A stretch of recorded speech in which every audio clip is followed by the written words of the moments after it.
Bonjour à tous. Cette séquence vidéo sera dédiée au transistor bipolaire PNP. Le transistor bipolaire PNP fonctionne de la même façon que le NPN. Cependant, la composition de l'émetteur, la base et le collecteur est inversée et le courant de cette composante électronique est fait de trous. Donc, vous avez pour le transistor NPN, l'émetteur et le collecteur sont dopés de type N, donc avec des électrons majoritaires, et la base est dopée de type P avec des trous majoritaires. Par contre, le transistor PNP, vous avez l'émetteur et le collecteur sont dopés de type P, donc avec des trous majoritaires, et la base est dopée N avec des électrons majoritaires. Donc, comme nous l'avons vu pour le transistor NPN, le courant émetteur est créé par le déplacement des électrons majoritaires de N vers P. Donc ici, pour le transistor PNP, le courant dans le transistor est dû au déplacement des trous majoritaires de l'émetteur vers la base, puis à le collecteur. En conséquence, la polarisation des piles qui alimentent le transistor est l'inverse à celle du transistor NPN afin de favoriser le flux de trous. Donc, dans le transistor NPN, vous avez la borne positive de la pile VBB est liée à la base et la borne négative vers l'émetteur pour la polarisation directe. Ici, dans le transistor PNP, vous avez la borne négative est liée vers la base et la borne positive vers l'émetteur, afin d'assurer une polarisation directe de la jonction NP base-émetteur.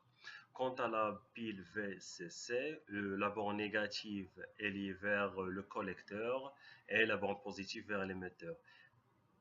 La borne négative de VCC doit être inférieure à celle de VBB afin que la jonction NP base collecteur soit en polarisation inverse. L'inversion des types de semi-conducteurs dans le transistor PNP implique une inversion des polarités des bornes afin d'obtenir un courant de trou entre l'émetteur et le collecteur au lieu d'électrons. Donc l'inversion des piles VBB donc, va assurer le déplacement des trous majoritaires de P vers N, puisque la borne positive va être liée à l'anode de la jonction NP base émetteur et la borne négative vers la cathode, donc la base. Ainsi, vous aurez la jonction NP et base émetteur en polarisation directe, puisque les trous majoritaires de P sont repoussés par la borne positive vers la zone N, ainsi que la source VBB.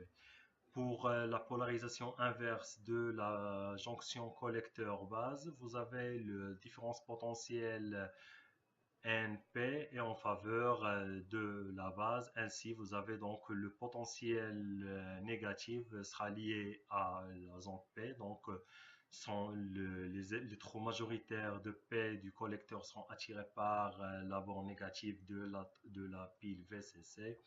Ainsi, donc, vous avez la zone de déplétion va s'élargir de cette jonction et ainsi la polarisation inverse.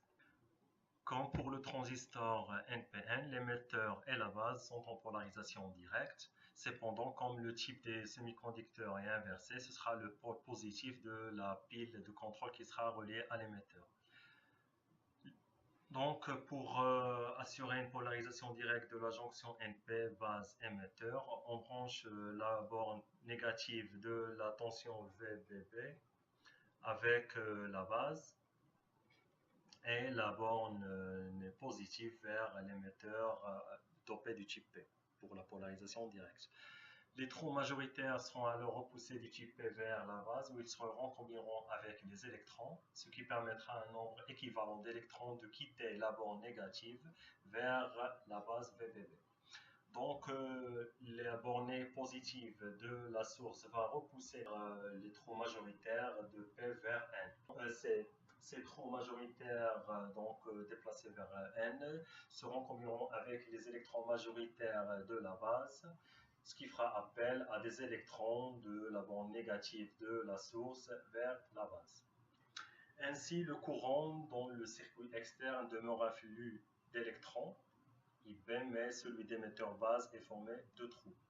Donc ce déplacement des électrons de la borne négative vers la base donc, va créer un courant IP négatif, donc, puisque le courant a le sens inverse de déplacement des électrons et le déplacement des porteurs majoritaires qui sont les trous de l'émetteur vers la base créera un courant de diffusion puisque la jonction est en polarisation directe.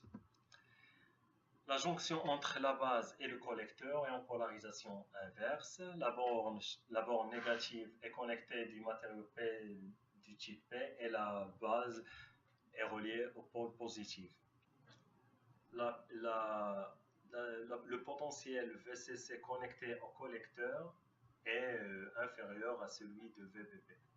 Comme si nous avons une source où la borne négative est connectée vers le collecteur et le positif vers la base. Le tout bloque le passage des porteurs majoritaires à travers la jonction. Donc, connecter la borne négative avec P, donc l'anode, et la borne positive vers la cathode, donc la jonction PN, collecteur base, est en polarisation inverse. La polarisation inverse, vous avez la zone de déplétion va s'élargir et va bloquer le déplacement des porteurs majoritaires.